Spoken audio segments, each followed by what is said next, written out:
예, 여러분 반갑습니다. 이동건의 골든아이 투자법 1강에서 8강까지 금일부터 여러분들하고 같이 하게 됐습니다. 지금 미중 간의 분쟁 그리고 또 미국 트럼프 대통령의 관세 정책 이런 내용들을 해서 시장이 상당히 좀 혼란스러운 이러한 국면입니다만 이런 가운데 여러분들하고 8강까지 강의를 같이 하게 돼서 상당히 영광스럽게 생각을 하고 있고요. 아무튼 이제 어려운 장세에 여러분들한테 많은 도움이 되었으면 하는 바람입니다. 자, 간략하게 그러면 1강에서 8강까지 어떤 내용들이 있는지에 대해서 소개를 좀 드리도록 하겠습니다. 자, 먼저 이동건의 골든아이 투자법에는 금일 첫 번째는 1강 시장 분석 핵심 포인트 공개 이런 내용들입니다. 일단 이제 우리가 물론 이제 탑다운 방식일 수도 있고 버텀업 방식일 수도 있습니다. 여러분들이 이제 종목부터 먼저 보실 수도 있고 그다음에 저처럼 이제 그 시장부터 먼저 분석해서 들어갈 수가 있는데 금일은 시장 분석에 대한 핵심 포인트 간단한 내용들 간단하게 접근할 수 있는 내용들에 대해서 말씀을 드리고요. 그다음에 2강은 골든아이 대형주 매매 기법 이렇게 돼 있는데요. 물론 이제 여기에 대형주라고 적어놨지만 대형주가 될 수도 있고 그다음에 뭐 중소형주도 될 수 있고 그렇습니다. 그다음에 3강에는 기술적으로 매수 매도를 좀 효율적 효과적으로 하는 방법에 대해서 말씀드리고 상하에서는 세력 추세를 활용한 골든아이 종가 매매에 대해서 여러분들한테 말씀을 드리도록 하겠고요. 그다음에 50은 이동평균선, 이평선을 활용한 고수익 매매 전략에 대한 내용들을 소개해 드리겠습니다. 이동평균선이 어떤 모습들이 나왔을 때 여러분들이 이제 매수를 하는 게 유리한지 또 매도를 하는 게 유리한지에 대해서 말씀을 드리도록 하겠고 그다음에 세력의 심리를 활용한 호가호의 뭐 우리가 마음대로 주식시장을 움직였으면 얼마나 좋겠습니까만 세력들을 활용해서 매매하는 방법에 대해서 말씀을 드리도록 하겠고 골든아이 종가 매매 최저가 패턴 그다음 8강에는 골든아이를 활용한 종가 패턴 검색식 작성법에 대해서 말씀을 드리겠습니다. 근데 이제 오늘 첫 강은 이제 시장 분석법에 대한 내용들이거든요. 그래서 조금 여러분들이 보시기에는 재미없을 수가 있는데요. 제가 볼 때는 가장 제일 중요한 내용들입니다. 그래서 첫 강부터 여러분들이 8강까지 조금 집중해 주십사 하는 말씀을 드리도록 하겠습니다. 먼저 1강 시장 분석 핵심 포인트. 첫 번째는 투자는 기법보다 신법이다. 그러니까 우리가 이제 접근하기 좋은 거는 사실 기술적 분석이에요. 자, 이렇게 됐을 때 여기에서 매수하면 맞죠? 안 그러면 여기에서 매도하는 게 맞죠? 이게 사실 쉬운 내용들이에요. 근데 그거는 저도 여러분들한테 감히 말씀을 드립니다만 100% 맞출 수 있는 방법이 아닙니다. 큰 돈은 어디에서 일어나냐면은 여러분들의 투자 심리가 어떻게 결정됐는가에 따라서 사실 이제 주식 투자는 실전이다 말입니다. 실전이기 때문에 그 한 번에 여러분들 판단 잘못을 인해 큰 손실을 보게 됩니다. 그래서 투자는 기법보다 신법, 그다음에 자기만의 원칙, 기법에 대한 내용들을 수립을 해야 됩니다. 그래서 어떻게 수립을 해야 되는지에 대해서 말씀을 드리겠고요. 자전 매매는 좀 피하는 게 좋은데 이 자전 매매를 함으로 인해서 여러분들이 정말 수익을 올려도 계좌가 불어나지 않는 분들이 계실 거예요. 왜 그런지에 대해서 말씀을 한번 드리도록 하겠고요. 그다음에 이제 시장 분석의 핵심적인 내용에 대해서 말씀을 드리겠습니다. 그다음에 시장에 맞는 매매 전략 수립 그리고 마지막에 이제 5월 16일자 기준으로 해서 골든아이에 검출된 종목 순으로 해서 1강을 마무리 짓도록 그렇게 하겠습니다. 자, 첫 번째 들어가면은요, 투자는 기법보다 신법 이렇게 했는데요. 사실 이제 투자하고 우리가 이제 투기로 이렇게 나누어서 볼 때 투자는 자산의 이동이 나온다. 그 다음에 투기는 자산의 이동이 아니고 금융자산의 이동만으로 이제 금융 가격의 변동성을 활용해서 매매하는 걸 이제 우리가 투기라고 이렇게 얘기를 하는데요. 근데 저기 투자는 이렇게 돼 있죠. 처음부터 끝까지 공포와 탐욕에 대한 통제 과정이다라고 제가 말씀을 드릴 수가 있어요. 그러니까 이제 이 주식 투자를 하는 목적이 여러분들 어떤 내용들입니까? 앞으로 나의 미래에 대한 내용들을 좀 더 알차게 그리고 좀 더 풍요롭게 만들기 위해서 사실 주식 투자를 하는 내용들이거든요. 거기에 필수적으로 들어가는 게 욕심이 들어가게 되고요. 그 다음에 또 나의 전 자산이 주식 투자에 들어가기 때문에 공포가 필수적으로 이게 공포하고 요 탐욕이 공존을 하게 됩니다. 그럼 이 공존을 하게 되는데 이 부분을 어떻게 슬기롭게 통제를 해 나가는가가 제가 지금 전문가 생활을 한 지 24년이 넘어갔는데 아직까지 저도 이거를 완벽하게 하지를 못하거든요. 지금 처음 출발하시거나 시작하시는 분들은 아마 더더욱 느끼지 않을까 이렇게 생각을 하고 있고요. 특히 이제 공포와 탐욕은 어떻게냐면은 탐욕은 이제 테마주라든지 그다음에 뒤늦게 편성해서 급등하는 종목을 쫓아간다라든지 또 좀 더 수익을 내기 위해서 무리하게 자기 자산의 이상을 투입한다라든지 이런 내용들을 이제 우리가 탐욕으로 볼 수 있는 것이고요. 그 다음에 우리가 어쩔 수 없는 어떤 공포감이 나올 때가 있어요. 시장이 우리가 통제하지 못하는 어떤 변수들, 예를 들어서 뭐 천재지변이라든지 뭐 전쟁이라든지 이런 내용들이 나왔을 때 이 공포감이 엄습을 하게 되거든요. 이럴 때 이제 우리는 어떻게 행동을 해야 될 것인가 이런 내용들에 대해 상당히 이제 중요한 내용들이다라고 보시면 되겠는데요. 여기 보시면 개별 종목들 지금 아마 좀 지금 현재 우리 전개되는 시장하고 좀 맞지 않을까 싶어요. 이게 지앵코라는 종목입니다. 이전에 여기에 이제 전기 테마주로 분류가 되면서 여기에서 급등을 합니다. 이때 과정들을 살펴보면요, 이게 9,500원까지 올라갔었는데 9,500원 정도 올라가는 시점에서 일반적으로 이 투자자분들이 여기에서 있을 때 이 종목을 알았냐면은 모른단 말이에요. 근데 이제 누구 관련주다 이렇게 하면서 나오면서 이게 만약에 되면은 지금 9,500원이 아니고 18,000원, 2만 원, 3만 원 갈 수 있다라는 탐욕이죠, 욕심이죠. 이런 내용들을 해서 막 개인 투자자들이 매수를 하게 됩니다. 근데 결과는 어떻게 되냐면 지금 현재 128원이에요. 실질적으로 튤립 어떻게 보면은 과열된 어떤 수급들이 빠져나가고 난 이후에는 철저하게 개인 투자자들만 남아 있는 이런 내용들입니다. 지금 현재 시장에서도 그랬죠. 휴맥스 홀딩스 같은 종목입니다. 최고가가 4,400원 선까지 올라갔습니다만 변동이 얼마나 나와요? 이 종목이 4,400원이 아니고 10,000원 간다, 2만 원 간다, 갈 수도 있다. 그리고 또 여기에서 내가 매수하지만 나 아니면 나는 안 걸릴 거야. 이런 어떤 그 요행 심리죠. 이런 내용들을 해서 접근을 하게 됩니다. 근데 결과는 안 좋죠. 지금 보시면은 쭉 지금 빠져 있습니다. 그다음에 이런 종목 또 이게 대상홀딩스라는 종목입니다. 이것도 18,600원까지 올라갑니다. 누구누구하고 친하다. 누구누구 관련주다. 뭐 이렇게 하면서 급등이 나왔다가 지금은 9,500원 선까지 급락이 나오면서 떨어져 있습니다. 그러면 여기에서 매수는 거래량들도 상당히 많이 됐잖아요. 여기에서. 이 돈은 어떻게 되겠습니까? 여기에서 매수해서 이런 내용들을 해서 올렸던 세력들에게 수익이 전부 다 가는 것이고 일반적으로 개인 투자자들 같은 경우에는 거의 고점에서 매수하고 그럼 여기에서 어떻게 되겠습니까? 손절을 하든지 내지는 또 그대로 홀딩하든지 이렇게 되지 않겠습니까? 손실이 상당히 늘어나는 것이고 지금 아이스크림 애들이라든지 이러한 종목들이 어떻게 보면은 탐욕에 대한 어떤 과정들, 그러니까 주식 투자에 대한 어떤 기본적인 개념을 형성하지 못한 상태에서 그냥 투기적인 어떤 관점에서 자본시장에서 금융거래, 자본의 이득만 취하려는 어떤 행위에 의해서 일어났던 내용들이다라고 보시면 되겠습니다. 그래서 이런 종목군들을 여러분들이 저는 매매를 권장하지 않습니다만 매매를 한다 하더라도 상당히 조심스럽게 하셔야 되는 부분들이고요. 그다음에 이제 천재지변의 진화는 코로나 상황이 나왔을 때 우리 또 개인 투자자들은 어떻게 하냐 하면은요. 여기 보시면 지수가 2,300포인트입니다.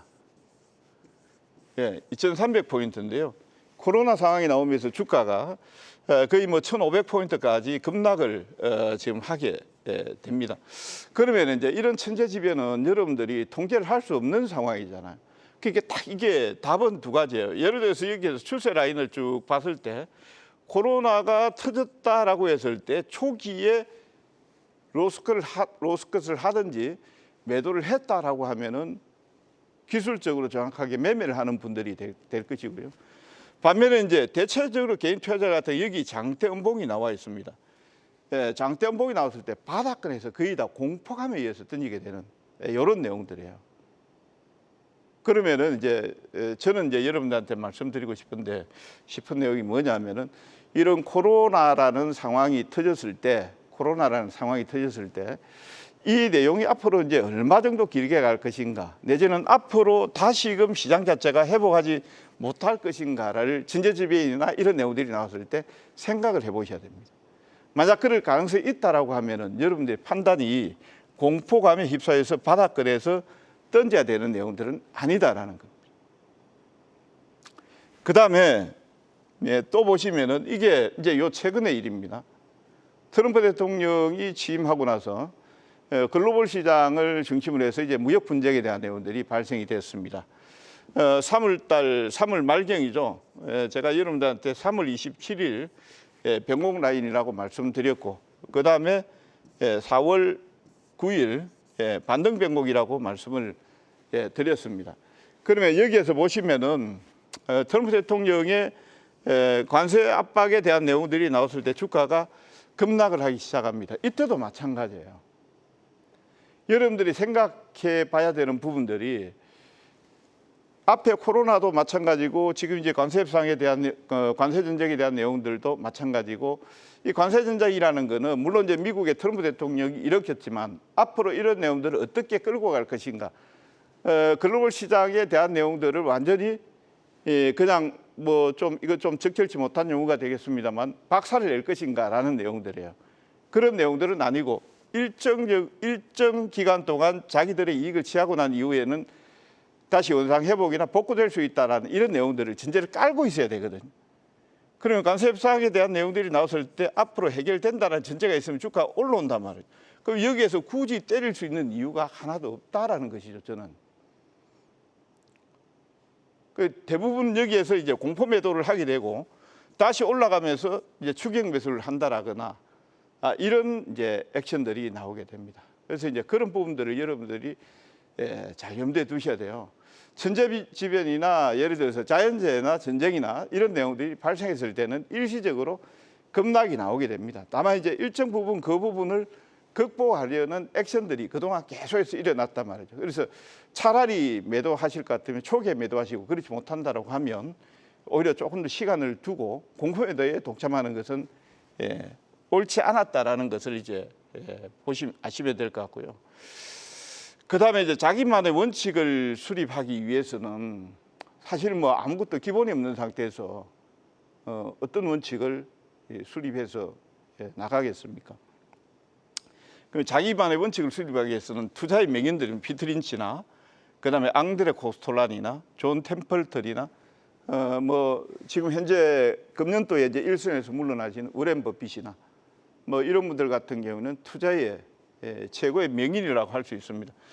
이런 분들도 강조하는 내용이 뭐냐면은 신법이 중요하다. 그러니까 여러분들의 원칙을 투자의 원칙을 설정을 할 때 이런 분들의 의견도 상당히 좀 고려를 할 필요가 있다, 이렇게 보시면 되겠고요. 그 다음에 앙드레 코스톨라니 같은 경우에는 시세 변화에 민감하게 반응하지 말라, 이렇게 얘기를 했습니다. 그게 뭔 말이냐면은 우리가 이런 얘기를 하죠. 이런 얘기를 하면 어떻게 하냐면 뭐 여유 있거나 돈이 있거나 워렌 버핏은 주식 말고 기업을 매수하라, 한번 사면은 팔지 말라, 이런 말씀들을 하잖아요. 그러면은 그건 워렌 버핏에 해당되는 얘기가 아닌가, 이런 얘기들을 하세요. 근데 제가 봤을 때 그 워렌 버핏에 해당되는 게 아니고 우리한테 해당되는 얘기. 제 얘기를 한번 할까요? 제가 전문가 생활한 지 지금 4년 5년째 들어가고 있는데, 저도 지금은 어느 정도 뭐 경력이나 관록이 붙었다, 이렇게 뭐 감히 여러분들한테 말씀할 수는 있겠지만, 실질적으로 저도 초기나 전문가 경력 1년, 2년, 3년 뭘 제대로 알겠습니까? 그때 어떻게 했겠습니까? 신법보다 저는 기법을 중요시하면서 기술적으로 치고 빠지기를 반복을 했단 말이에요. 기술적으로 치고 빠지기를 반복했고 나의 원칙을 여기에다 줬거든요. 여기도 주다 보니까 실질적으로 맞으면 짜릿짜릿해요. 맞으면 짜릿짜릿한데 이게 100% 맞출 수 있는 방법이 아니다 말이에요. 근데 한 번 틀리면은 계좌는 어떻게 됩니까? 계속해서 녹아 들어가죠. 그래서 이제 이분들은 그런 내용들을 이미 다 익히 알고 계시기 때문에 시세의 변화에 민감하게 반응하지 말라. 언젠가는 빠졌다가 다시 회복한다. 예를 들어서 이런 것 같은 경우는 빠졌다가 다시 제자리 복원한다. 이걸 알고 있다라는 거예요. 그래서 여기 보시면은 앙드레 코스톨라니는 이렇게 얘기했고, 그 다음에 존 템플턴 같은 경우에는 자기 투자 기법 중에 하나가 선혈이 낭자할 때 주식 투자에서 참 어려운 말이 되겠죠. 뭐 개인 투자자들이나 모든 투자자들이 전부 다 곡을 하고 있을 때 이때는 매수를 하라는 거예요. 예를 들어서 존 템플턴의 그 투자 원칙에서 본다라고 하면 여기가 되겠습니다. 존 템플턴 같은 경우에는 여기서는 매수를 하라. 이 말이 되겠습니다. 누구나 다 울고 있을 때. 이런 내용들을 언급을 했고요. 그 다음에 이제 워렌 버핏은 주식 말고 기업을 매수하라. 이게 무슨 뜻일까요? 주식 말고 기업을 매수하라. 기업이라는 것은 어떻게 보면은 영리 단체이고 영리 법인입니다. 그렇지만 어떻게 보면은 영속성을 갖고 있고요. 여기서 말하는 주식의 의미는 사고 파는 개념, 트레이딩의 개념으로 보고 있는 거예요. 그러니까 사고 팔고 하는 트레이딩을 하지 말고 워렌 버핏은 기업을 매수하라. 이렇게 지금 얘기를 하고 있습니다. 자, 그래서 이제 결론대로 보면 군중 심리에 빠지지 말 것이고 자신만의 기준이 정립되어 있어야 되고 수립이 되어 있으면은 밀어붙이는 뚝심이 있어야 되고 자전거래보다 투자를 하라. 투자를 하라. 이렇게 이제 정리를 해볼 수 있겠고요. 그 중에서 이제 투자의 명언 중에 피터 린치의 의견을 한 번 더 정리를 해드리겠습니다. 우리가 이제 요즘 이제 언론이나 그 다음에 유튜브나 이런 내용들이 발전하다 보니까 정보를 접할 수 있는 내용들이 엄청나게 많아요. 뭐 삼성전자나 SK 하이닉스나 그다음에 하나에너지, 하나 에어로스페이스나 HDN대 중고급이나 이런 것들 매매하면 엄청난 정보들이 막 밀려서 들어오게 됩니다. 그러다 보니까 간단하게 뭐 클릭 한 방으로 우리가 이제 매매를 하기도 하는데 실질적으로 그 기업에 대한 연구가 어느 정도 돼 있는지 여러분들도 한번 생각을 해보셔야 됩니다. 최소한 냉장고를 고를 때만큼, 그러니까 여러분들이 마트나 안 그러면 가전 매장에 가서 냉장고 하나를 사려고 하면은 이게 문이 4짝짜리입니까? 2짝짜리입니까? 부터해서 그 다음에 에너지 용량은 어느 정도 되세요? 그 다음에 전기 효율성은 어느 정도 되세요? 다 따져보고 1시간, 2시간을 돌면서 냉장고를 하나를 구매를 하게 됩니다. 근데 실질적으로 주식은 그 정도 시간이 안 들어가죠. 그냥 정확하게 HTS 클릭 한 방이면 딱 끝나버립니다. 그래서 시간 노력을 투자하는 것이고 종목에 대한 연구를 안고 투자하는 것은 우리가 포크를 칠 때 패를 안 보고 포크를 치는 거하고 똑같다. 이런 얘기를 또 했었고요. 그 다음에 요거는 이제 제가 좀 설명이 좀 필요할 것 같아요. 우리가 어찌 보면은 이제 분산 투자를 해야 된다 이런 얘기를 하잖아요. 그 분산 투자에 대한 내용들은 투자금의 규모에 따라 달라집니다. 예를 들어서 본인의 투자금이 5억 이상이라든지 10억 이상이라든지 이렇게 조금 고액으로 투자하시는 분들 같은 경우에는 종목을 적절하게 분산할 필요가 있어요. 반면에 요거는 이제 그 피터 린치 같은 경우에는 펀드를 운영했던 분입니다. 이 펀드를 운영했던 분들은 이렇게 얘기를 하죠. 펀드는 분산 투자가 유리한데 개인은 집중 투자가 효율적일 수 있다. 그러니까 여러분들이 잘하는 기업들을 집중적으로 분석하시고 거기에 집중 투자를 하는 게 효과적이다. 그 다음에 주가 하락에 대한 두려움으로 서둘러 빠져나오는 일은 없어야 되겠다라는 내용이고요. 그 다음에 이제 요거는 칵테일 파티에서 펀드 매니저의 인기가 높을 때는 매도, 인기가 없을 때는 매수를 한다. 이 내용은 사실은 호재가 나왔을 때는 매도하라는 말하고 똑같다라고 보시면 되겠고요. 그다음에 이 두 개 내용은 여러분들이 조금 생각해 보셔야 되는데요. 주식 투자를 하면서 많은 지식이 필요 없다라는 내용들은 아니에요. 지식이 필요합니다. 지식이 필요한데 그 지식만큼 여러분들의 투자 심리에 대한 내용들이 무장이 잘 돼 있어야 되고요. 만약에 투자 심리에 대한 무장이 안 돼 있는 상태에서 지식이 들어가잖아요. 그렇게 되면 어떻게 되냐 하면은 생각을 많이 하게 돼요. 생각을 많이 하게 되면은 여러분들이 주가는 매번 올라갔다 내려갔다 올라갔다 내려갔다 하고 있는데 여기에서 매도 매수 매도 매수 판단이 잘못될 수 있겠죠. 그래서 이제 이런 내용들을 지금 언급을 하고 있는 겁니다. 그래서 이제 이런 내용들을 전체적으로 여러분들이 종합을 해서 자기만의 기법을 수립해야 되는데요. 자기만의 기법이 없으면서 여러분들이 트레이딩하고 매매를 하잖아요. 그러면 소위 말해서 우리가 얘기하는 내동 매매를 하게 됩니다. 지금 뉴스에서 뭐가 하나 떴습니다. 자, 오늘 뭐 어떤 유력 정치인이 어떤 얘기를 했습니다라고 하면 거기에 따라가게 돼요. 이런 매매를 하게 되면은 실질적으로 이거는 여러분들이 사실 카지노에 들어가 있는 거나 마찬가지다라고 저는 생각을 합니다. 그러면 여기에서 이제 추세 매매라든지 그다음에 낙폭과대 매매 이렇게 있는데요. 제가 극단적인 예를 한번 적어본 거예요. 추세 매매는 같이 가야 되는 매매가 되는 것이고요. 낙폭과대 매매는 어찌 보면은 어려운 매매예요, 이거는. 아주 혼자만의 어떤 매매 이런 내용들이 된단 말이에요. 그래서 본인의 성격이 뭐 나는 내 혼자서도 잘해요라고 하면은 아주 독립적인 어떤 기법을 할 수도 있겠고 물론 뭐 이것도 할 수도 있고 저것도 할 수 있고 다 있습니다. 반면에 내가 어떻게 보면 약간 좀 내 심성이 좀 약하다라고 하면 이런 쪽은 할 수가 없는 거예요.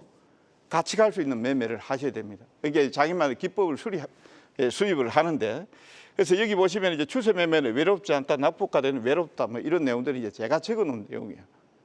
제가 적어놓은 내용인데 여기에서 보시면은 요 낙폭과대 매매를 한 코테가와 다카시 소위 말해서 우리가 이제 여러분들이 보시면 일본의 BNF 이렇게 하죠. 이 투자자 같은 경우에는 2000년도에 우리 돈으로 1640만 원을 가지고 2015년도 돼서 8천억 원을 투자금을 만들고 불렸습니다. 엄청난 수익을 냈다라고 보시면 되겠죠. 근데 그 기법 하나가 제가 이 기법이 좋다 나쁘다를 여러분들한테 말씀드리는 내용은 아닙니다. 근데 뭐 어떤 내용들이냐면은 25일 이동선 우리는 평상적으로 이제 21선 이렇게 얘기를 하죠. 근데 25일 이동선을 활용을 해서 괴리율을 활용해서 수익을 냈다라는 거예요. 그게 뭐냐면은 주가가 자 이렇게 5일선, 21선, 그다음에 뭐 60일선 이렇게 가는데 갑자기 21선이 이렇게 주가 쭉 빠졌어요. 주가가 정렬되어 있는 상태에서 빠졌습니다. 그래서 21선하고 주가가 그러니까 여기서는 25일선 했습니다. 이격이 예를 들어서 뭐 6% 이상 벌어졌다, 내지는 7% 이상 벌어졌다. 본인만의 기준이 있습니다. 그 기준을 세워놔 놓고 벌어졌으면은 거기서 매수로 들어가는 거예요. 그리고 또 단기 매매를 했기 때문에 기술적 분석은 필요 없다. 기본적 분석은 필요 없었다라는 거예요. 그러니까 기업의 펀더멘탈이 어쩌고 저쩌고 이런 내용들은 본인은 필요 없었다라는 거예요. 단 이걸 하나 가지고서 이렇게 이제 자금을 불려 나갔다라는 거예요. 왜 그러냐면 자기만의 원칙이 있었기 때문에 그런 겁니다. 이 기법이 좋다라는 거 아니에요. 여러분들이 지금까지 트레이딩을 쭉 해오면서 여러분들한테 수익을 주었던 어떤 방법 이런 내용들이 있다라면은 그 방법들을 여러분들 걸로 더 만들고 강화시켜 가지고 그쪽을 집중적으로 해서 들어가야 된다라는 내용이고요. 그다음에 이제 우리 개인 투자자들 관점에서 보면 누가 수익 났다 그러면 그쪽에서 상당히 좀 많이 집중이 되고 또 매매가 많이 이루어지고 뭐 그렇습니다. 그리고 또 손실이 많이 나도 그래요. 그 손실을 빠르게 만회를 하기 위해서 어떻게 보면 매매가 좀 횟수가 좀 많아진다. 예, 이렇게 이제 보시면 되는데, 거래는 아까 이제 말씀드린 워렌 버핏 같은 경우는 한 번 사면은 팔지 않는 주식을 산다 이렇게 했죠. 물론 이제 애플은 단기 매매를 워렌 버핏 입장에서는 했습니다. 그런데 보통 코카콜라라든지 이런 쪽은 한 번 사면 거의 팔은 적이 없다라고 이렇게 얘기를 하고 있지 않습니까? 왜 그러냐면은 물가지수라든지 임금, 뭐 기업의 어떤 성장 이런 내용들을 감안하면 계속해서 우상향을 할 수밖에 없거든요. 그러니까 워렌 버핏 같은 경우에는 펀드에서 장기 자금들 같은 경우는 그대로 쭉 가는 경향들이 있단 말이에요. 근데 우리는 오늘 매수해서 내일 수익을 내야 되고 또 한 달간의 어떤 이익을 빨리 확정지어야 되고 이러다 보니까 계속 매매를 하고 있는 거예요. 매매를 계속 많이 하면은 여러분들 확률이 높아지겠습니까? 떨어지겠습니까? 예, 떨어질 수밖에 없습니다. 그래서 확률을 높이는 방법은 여러분들이 성공할 수 있는 타이밍에 들어가서 적어도 여러분들이 실패할 수 있는 가능성을 줄여나가는 이런 내용들. 특히 이제 주식 같은 경우에는 10번을 거래를 잘해도 한 번을 실수를 하면은 손실로 굳혀지는 이런 내용들이 있습니다. 그래서 꾸준한 계좌 관리를 해야 되고 실수를 줄여나간다. 이런 내용들인데 이거 그림을 한번 여러분들 보시고 이게 잘 보일란가는 잘 모르겠는데요. 자, 이쪽에 있는 거는 자본금 1억을 가지고 출발해서 최초 거래를 10%를 운 좋게 수익을 냈습니다. 10%를 내니까 그 다음 달에 1억 1천만 원이 되죠. 근데 그 다음 달에 1억 1천만 원 냈는데 1억 1천만 원 자본금이 됐는데 10% 손실을 봤어요. 그 다음에 또 10% 수익 보고 손실 보고 10% 수익 보고 손실 보고 해서 전체적으로 보면은 손익률은 0%입니다. 근데 아까 이제 1억으로 출발했지만 최초 출발이 10% 이득을 보고 갔잖아요. 그러니까 원래 1억 1천이 남아 있어야 되는데 1억 400 얼마밖에 안 됩니다. 왜 그러냐면은 수익이 난 상태에서 1억 1천만 원을 내서 손실이 날 때는 조금 더 커지겠죠. 예, 그렇게 해서 반복이 되면서 전반적으로 이익금이 줄어들게 되는 이런 케이스고요. 그러니까 요거는 그래도 어느 정도 플러스 마이너스 수익 보고 손실 본 흐름들 그 경우들이 거의 비슷하게 나왔으니까 이렇게 결과가 나오는 거고요. 반면에 이것 같은 경우는 들어가자마자 손해를 보고 들어갔어요. 1억 가지고 출발을 했는데 10% 손해를 봐서 9천만 원이 됐습니다.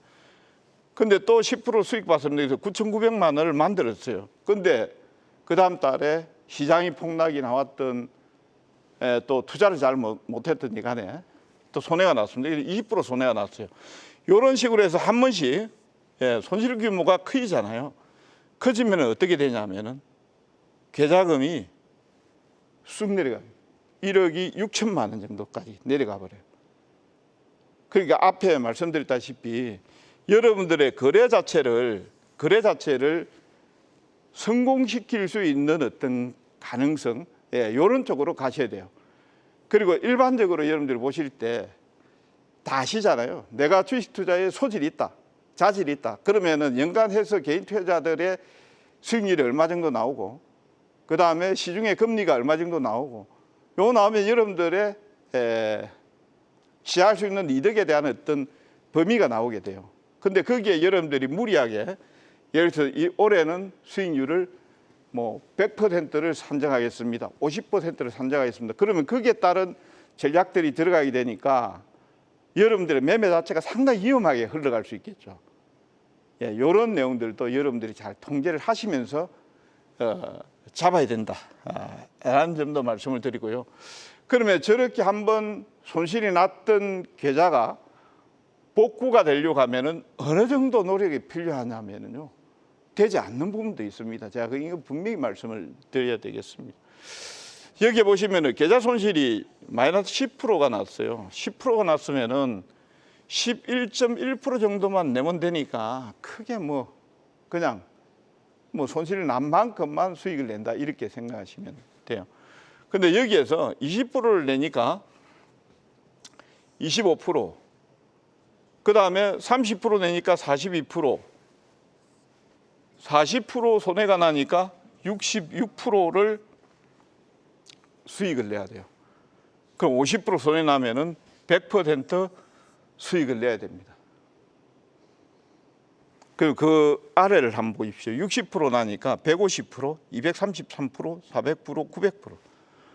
그 실질적으로 여러분들 계좌가 손실이 나더라도 어느 정도 있어야 되는지 알겠죠.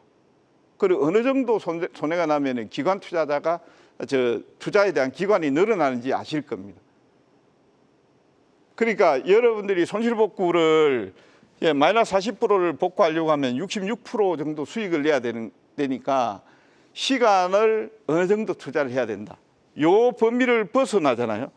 사실은 6, 7, 8, 90% 나면은 그 여러분들 계좌를 복구하는데 뭐 안 된다는 말은 제가 여러분들한테 하기는 좀 그렇고 대단히 어려워집니다.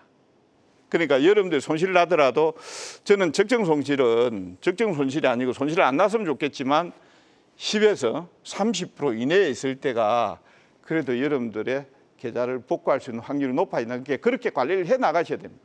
예를 들어서 여기에 손해가 많이 나면 차라리 매매를 스탑하시고 어디에서 잘못됐는지부터 차분하게 보시고 어디에서 진입을 하면 여러분들이 확률이 높은지 계속 매매를 늘리는 게 아니고 이런 부분들을 여러분들이 또 모색하는 게 저는 더 좋을 거다 이렇게 생각을 하고 있습니다.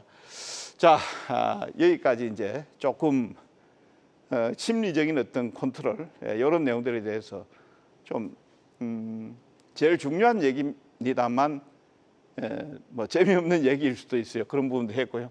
그다음 이제 시장 분석의 핵심에 대해서 말씀을 한번 드리도록 하겠습니다. 지수 판단을 할 때 단기, 중기, 그다음 이길 지수 판단 이렇게 했는데요. 지수라는 것은 여러 가지 내용들이 많이 포함이 돼 있죠.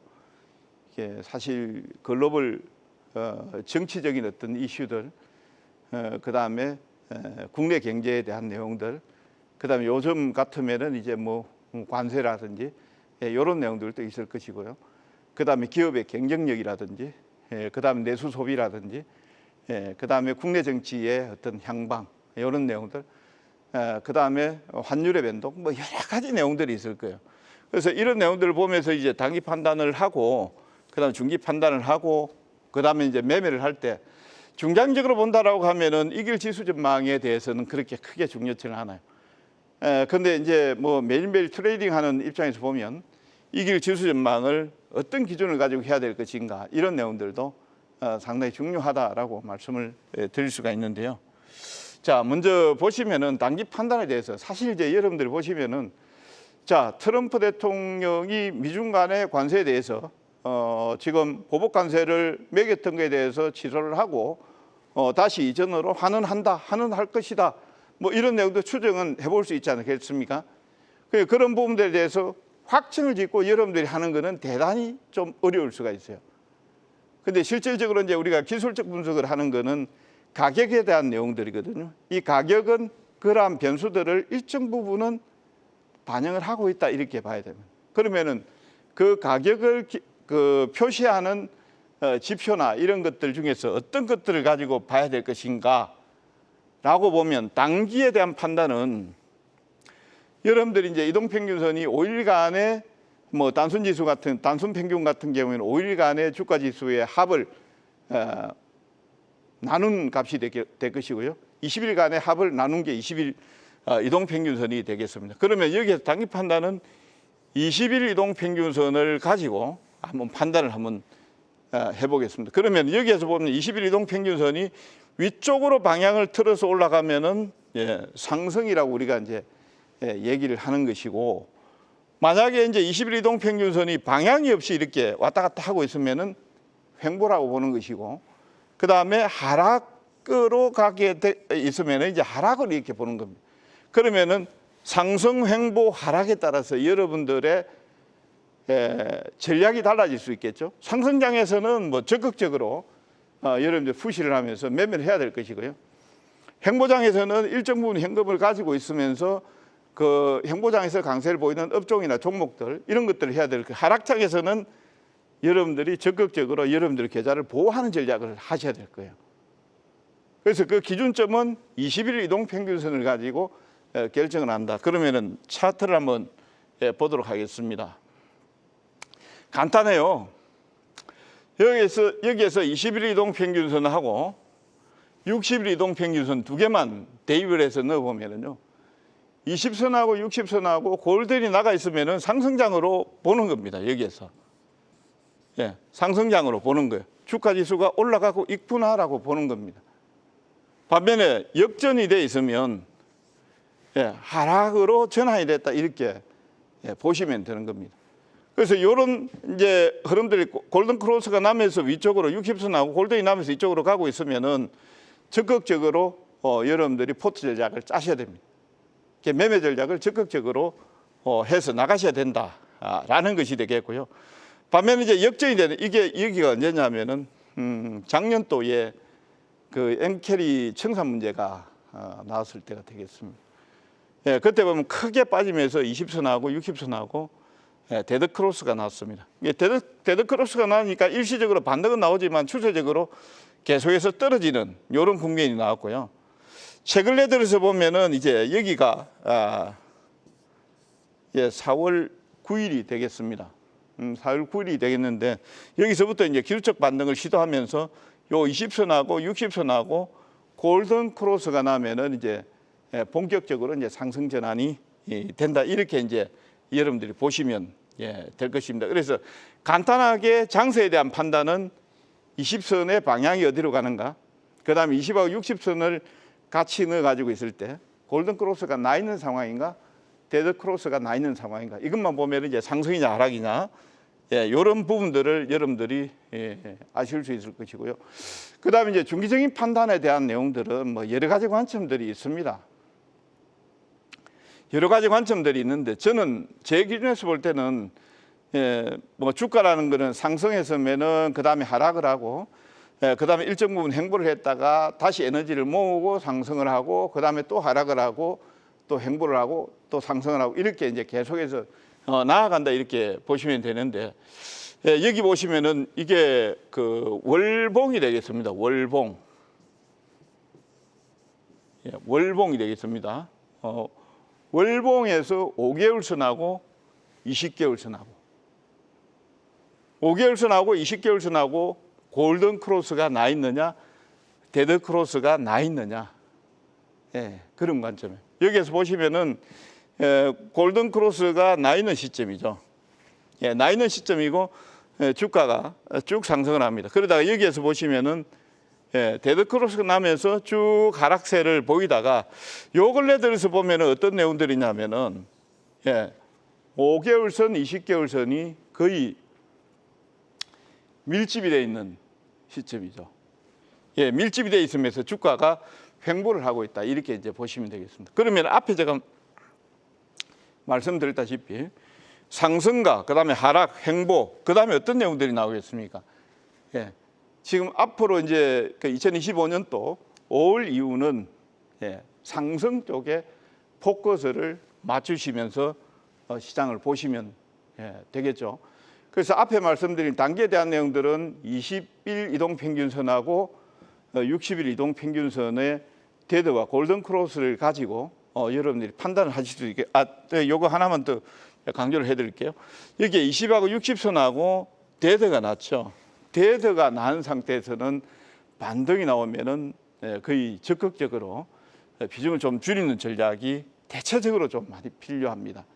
그런 부분들을 이제 여러분들 보시고, 물론 이제 지금처럼 이렇게 혼재되어 있는 상태 말고요, 쭉 상승하고 쭉 하락을 하는 시점에서 웨이브를 타면서 나오는지 그런 것들은 이제 여러분들이 좀 체험적으로 보시면 될 것 같고요. 자, 그 다음을 한번 보겠습니다. 이길 지수 전망에 대한 내용들은 어떻게 여러분들한테 이제 설명을 드려야 될까? 지금 우리 시장 같은 경우에는 다음날 시초가 같은 경우에는 어디에 누가 결정했냐면은 우리는 미국 시장이 거의 종속이 되어 있다고 해도 과언이 아니죠. 그래서 미국 나스닥 시장이나 특히 이제 다우보다 나스닥입니다. 나스닥의 등락 여부, 등락에 따라서 시초가 결정이 돼요.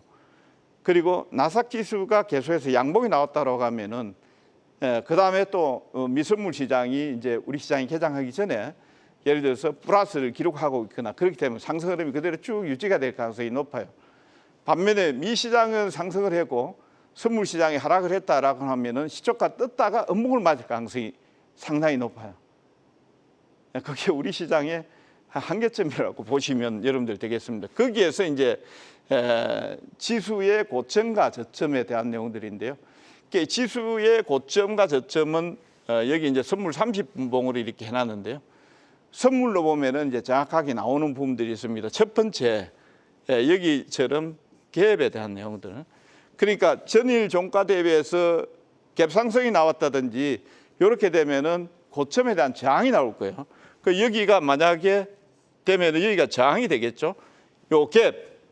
그 다음에 보시면 어떤 내용들이냐면 여기에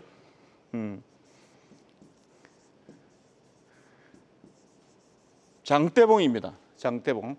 그러니까 음봉과 양봉, 음봉과 양봉. 요 양봉과 음봉의 장대봉이 나온 시점이 또 지지와 저항이 돼요. 예를 들어 양봉의 끄트머리 부분은 지지점이 될 것이고요. 음봉의 고점 부분은 상승을 하게 되면은 저항 구간이 되게 됩니다. 저항 구간이 되게 됩니다. 그래서 이제 이런 부분들을 여러분들이 유념하셔서 보시고 아침 시초가는 시가는 미국 시장에 따라서 코스피 야간 선물 시장이 개장이 되죠. 개장이 되면서 야간 선물 시장에서 보면 보통 보면 미국 시장이 뭐 0.7 올랐습니다. 그러면은 7% 올랐습니다. 그럼 미국 야간 선물 시장이 뭐 0.5 정도 올랐다든지 0.7 정도 올랐다든지 그게 우리나라 시초가라고 보시면 돼요. 그 시초가에서 추가적으로 더 올라가는 자리가 만약에 갭 상승 고점이다, 내지는 양봉의 고점이다, 음봉의 고점이다, 내지는 떨어지는 시점에서 역으로 개파락 하단이다, 내지는 양봉, 음봉의 저점권이다. 여기가 지지와 저항이 된다. 이렇게 여러분들이 이해를 하시면 되겠고요. 사실 이제 이 짧은 시간에 여러분들한테 지수를 얘기하고 계산하는 부분에 대해서 바로 좀 말씀을 드리기는 조금 어려운 부분들이 있습니다만, 아무튼 이 정도만 하셔도 여러분들이 충분하게 접목을 하는 데는 맞지 않을까 싶습니다. 그 다음에 이제 시장에 맞는 매매 전략을 수립을 하셔야 되는데요. 여기에 보시면은 상승 장세에 대한 내용들입니다. 되도록이면은 이제 매수에 초점을 맞추면서 베타 계수 1 이상을 잡는다. 이 말은 뭔 말이냐면요. 베타 계수 1이라는 거는 시장이 1 올라가면은 종목도 1 올라간다는 소리입니다. 만약 시장이 1 올라갔는데 베타 계수가 지금 뭐 SK 하이닉스나 이런 것들 같은 경우에는 1.5 정도 돼 있습니다. 그러니까 시장이 1% 올라가면은 SK 하이닉스는 그동안 뭐 120일간, 뭐 60일간 베타 계수를 계산해 보니까 1.5 정도 나왔다라는 거는 0.5% 정도 더 올라갔다는 말이에요. 반면에 대체적으로 이제 유틸리티나 이런 종목들 같은 경우는 베타 계수가 0.5, 0.7, 0.8 이렇게 나오거든요. 그러니까 시장이 1 올라가면은 걔네들 종목 같은 경우는 0.5나 0.7이나 이 정도 올라갔다는 것이고요. 만약에 시장이 1% 정도 빠져도 걔네들은 빠지는 게 0.5나 0.7 정도 빠진다 이렇게 보시면 됩니다. 그러면 강세장에서는 여러분들이 적극적으로 베타 계수가 1 이상인 종목을 선택을 하셔서 여기에서 주식 비중을 7:3 이거는 뭐 제가 여러분들한테 그냥 참고로 언급드리는 내용들이니까 참고하시고 베타 계수 1 이상인 종목, 그 다음에 추세가 우상향 가는 종목, 이런 종목을 집중적으로 여러분들이 매수를 하셔야 되고요. 하락 장세 같은 경우는 예를 들어서 주가가 20하고 60수 나고 데드 크로스가 나면서 떨어지는 국면에서는 사실은 현금이 제일 좋죠. 현금이 제일 좋고 굳이 매매를 해야 된다라고 하면은 테마주나 어떤 이슈주나 이런 쪽 내지는 현금을 하시든지 안 그러면은 주식을 보유하고 있는데 주식을 팔지 못하는 상황이다라고 하면은 뭐 파생 상품을 활용하는 수밖에 없죠. 주식 선물 매도를 통해서 해치를 한다라든지 안 그러면은 ETF 쪽에서 인버스를 갖다가 하락하면 수익 나는 쪽, 이런 쪽을 매수를 한다라든지 예를 들어서 주식에 뭐 100만 원을 가지고 있습니다. 100만 원을 가지고 있으면 예, 인버스 같은 이게 만약에 여러분들 이게 베타 개수가 100만 원을 가지고 있는 종목이 베타 개수가 1이다라고 하면 인버스도 똑같은 금액 100만 원을 매수를 해야 되겠죠. 이렇게 전략을 짜서 들어가야 되는 거예요. 근데 만약에 이제 여러분들이 내가 100만 원 갖고 있는데 이렇게 많이 빠질 것 같지는 않아요. 그러면 인버스를 50 정도 매수를 하면서 적절하게 보완하는 이런 과정들이 사실상 이제 하락 장세에서 필요하다. 이렇게 이제 여러분들 보시면 되겠고요. 앞에 이제 말씀드렸다시피 단기 투자자는 20일 이동 평균선을 여러분들이 매매하시면서 하셔야 될 것이고요. 중기 투자자는 20주나 그다음 20개월선 이런 쪽으로 이제 여러분들이 보시면서 트레이딩을 하는 게 좋다. 이렇게 이제 말씀을 드리겠습니다. 아까 말씀드린 상승 쪽, 하락 쪽이 되겠습니다. 그러니까 상승 쪽일 때는 베타 개수 1 이상 적극적으로, 그 다음에 1 이하 내지는 뭐 인버스 주식 선물 외도 매도를 통해서 해치를 하는 이런 전략을 구사해야 된다라는 점 말씀을 드리도록 하겠습니다. 자, 그 다음은 이제 골드나이 검출 종목에 대해서 말씀을 드리겠습니다. 여러분들하고 이제 1강에서 8강까지 진행을 하면서 사실 이제 타이틀이 이동거래 골드나이 투자법 이렇게 돼 있지 않습니까? 골드나이는 뭐냐면은 검색식을, 그러니까 제가 여러분들한테 좀 확률이 높은 검색식을 이 골드나이 어플에 탑재를 해둡니다. 해두면은 거기에서 이제 매수가라든지 뭐 매도가라든지 이런 내용들이 이제 나오게 되는데 확률이 상당히 이제 높은 종목분들 이런 것들을 위주로 해서 그 소개가 되는 것이기 때문에 아마 확률이 좀 높지 않을까 이렇게 생각합니다. 참고로 여기 지금 골드나이 공략주 이렇게 나와 있는데 종목이 지금 2개가 나와 있죠. 세아제강 지주하고 율촌화학인데요. 여기에 5월 16일 검출 시간은 09시입니다. 09시 되어 있습니다. 이걸 참고로 해서 여러분들이 그 보시면 되겠는데요.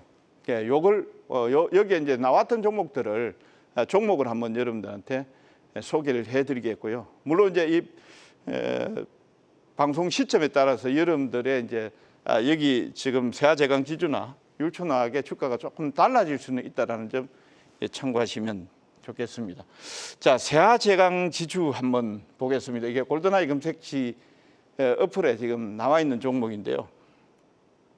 세아제강 지주는 알다시피 광파이프 이런 쪽으로 이제 생산하고 만드는 회사입니다. 사실 이제 철강 업종이라든지 이런 쪽은 지금 뭐 여러분들이 아시다시피 미중 간의 관세라든지 특히 이제 품목관세 25%라든지 이런 내용들 때문에 상당히 어렵습니다. 그리고 철강화학이라는 이런 쪽은 이제 경기 민감주인데 뭐 실적이라든지 이런 내용들이 사실 지금 경기가 좀 좋지 않은 상황이기 때문에 힘들단 말이에요. 지금 건설 경기도 그렇죠. 그 다음에 이제 그 프렌트라든지 이런 쪽도 뭐 마찬가지라고 보시면 되겠습니다. 그런데 이 세아제강 지주 같은 경우에는 미국 내 유정 광환 업체를 인수를 해서 이제 미국 시장에 진출을 해 있는 상태이고요. 그 다음에 이제 그 한미 간의 관세에서 지렛대 역할을 하는 게 잘 아시다시피 지금 조선하고 그 다음에 알래스카 가스전 개발에 한국이 참여하냐 마냐예요. 거기에 들어가는 게 이제 광파이프, 가스파이프 뭐 이런 내용들이 되겠고요. 특히 이제 조선 쪽에서 플랜트라든지 이런 쪽에 상당히 많이 소요가 되고 있습니다. 그래서 앞으로 이제 협상 결과라든지 이런 내용들에 따라서 세아제강 지주의 실적이라든지 이런 내용들이 상당히 좀 달라질 수 있다. 이렇게 이제 보고 있는데요. 지금 보시면 기술적으로 본다라고 하면은 첫 번째는 요게 이제 120일 이동 평균선이 되겠습니다. 보통 이제 우리가 이동 평균선을 5일선, 20일선, 60일선, 120일선 이렇게 이제 보는데 보통 60일은 수급선, 120일선은 우리가 이제 경기선이라고 얘기를 합니다. 그러니까 이제 뭐 세아철강 기주의 경기선에 대한 내용들은 지난번 4월 달에 저점이 한번 나왔었고요. 예, 그 이후에 지금 보시면은 경기선에서 지지가 되고 사실 이제 주가의 변동이 그렇게 많이 없습니다. 근데 없는데 보시면 캔들이 양봉이 지금 많이 나와 있습니다. 캔들이 양봉이 많이 나와 있다라는 것은 일단 이제 매수가 상당히 조금씩 뭐 작지만 유입되고 있다 이렇게 이제 보시면 되겠고요. 그 다음에 지표의 값들이 지금 약간 이제 상승 다이버전스의 어떤 흐름들 이런 내용들도 또 나타나고 있습니다. 그 다음에 밸류에이션 측면에서 본다라고 하면은 이거는 조금 이제 조심스러운 내용이기는 한데요. 작년도에 우리가 이제 기업 밸류 정책을 펼치면서 PBR 1배 미만 기업들에 대해서 적극적인 주가 부양이라든지 주주 환원책이라든지 이런 내용들에 대해서 언급을 하지 않았습니까? 아마 지금 현재 국내 시장이 상당히 저평가되어 있는 상황이기 때문에 앞으로 새로운 정부가 들어서도 주가 환원이라든지 이런 쪽에 대해서 상당히 관심도가 높아질 거라고 생각을 하고 있고요. 물론 대규모 이제 철강이라든지 장치 산업들이라든지 이런 쪽 같은 경우에는 주가 순자산 비율이 상당히 낮은 수준이에요. 보통 1배 미만은 뭐 기본이고 현재 코스피 시장이 1배 미만이기 때문에 기본이고 그 다음에 철강 같은 경우는 대부분 이제 0.5배 미만이죠. 동사 같은 경우도 PBR이 0.45배 정도 됩니다. 유보율은 한 9,500% 정도 되는 수준이고요. 상당히 저평가되어 있다 이렇게 보셔야 됩니다. 그래서 여기 라인에서 한번 매수를 하시면은 결과치가 그래도 좀 좋게 나오지 않을까. 그래서 이거 참고 여러분들 한번 해보시기 바라고요. 자, 1강 내용은 이제 여기에서 여러분들 마무리를 하게 되는데요.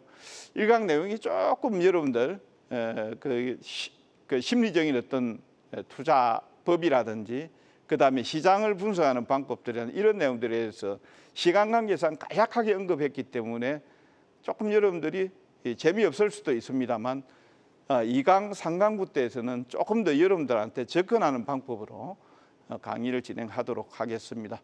자, 오늘 여기까지 하겠습니다. 감사합니다.